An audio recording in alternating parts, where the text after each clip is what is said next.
नवरात्रों में एक माँ जिनका स्वरूप एकदम अजीब है, शरीर का रंग घना काला है, सिर के बाल बिखरे हुए हैं, गले में विद्युत की तरह चमकने वाली माला है।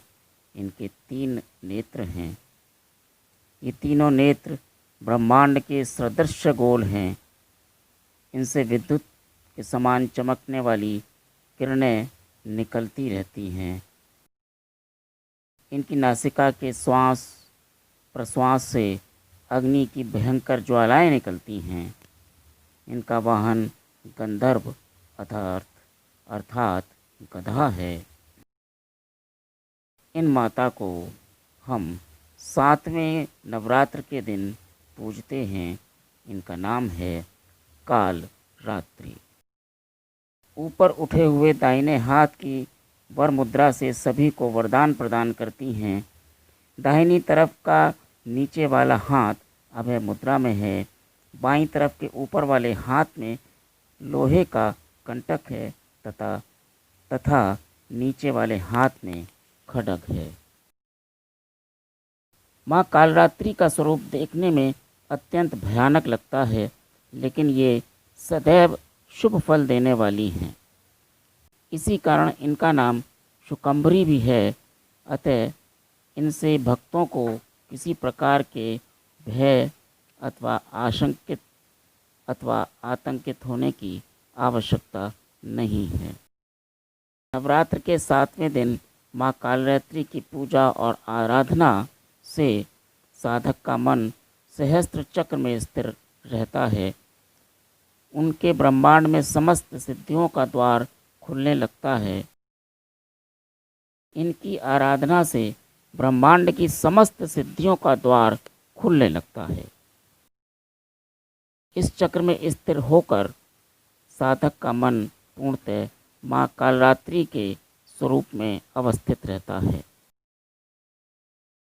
इनके साक्षात्कार से मिलने वाले पुण्य का वही भागी हो जाता है। उसके समस्त पापों का नाश हो जाता है और उसे अक्षय पुण्य लोकों की प्राप्ति होती है। माँ कालरात्रि दुष्टों का नाश करती हैं। दानव, दैत्य, राक्षस, भूत, प्रेत आदि इनके स्मरण मात्र से ही भयभीत होकर भाग जाते हैं। ये गृह बाधाओं को दूर करती हैं। इनके उपासक को अग्नि भय, जल भय, जंतु भय, शत्रु भय और रात्रि भय आदि कभी नहीं होता। इनकी कृपा से वह सर्वत्र भयमुक्त हो जाता है। तो 7वें दिन आप कालरात्रि माता की आराधना कीजिए, पूजा कीजिए और उनसे आशीर्वाद लीजिए। इस धारावाहिक में जैसा कि मैंने पहले भी बताया आपको कि हम नवरात्र में 9 देवियों की जो पूजा करते हैं उनका औषधीय महत्व भी है और आयुर्वेद में इनका विस्तार से विवरण मिलता है।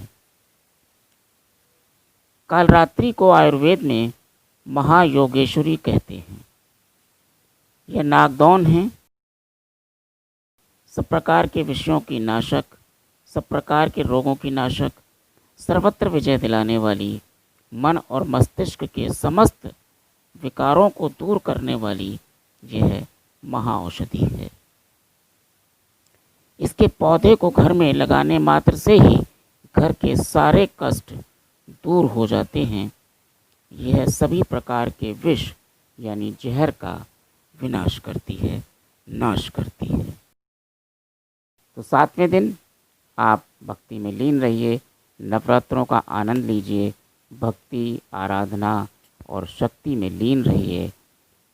एकांतवास में की गई उपासना, पूजा और भक्ति सदैव फलदायी होती है। इसलिए एकांतवास में रहकर पूजा अर्चना कीजिए, सामाजिक दूरी बनाए रखिए। कोरोना काल चल रहा है, ऐसे में आपको अपना और अपने परिवार का ध्यान रखना है, सामाजिक दूरी बनाए रखनी है, मास्क लगा कर रखिए,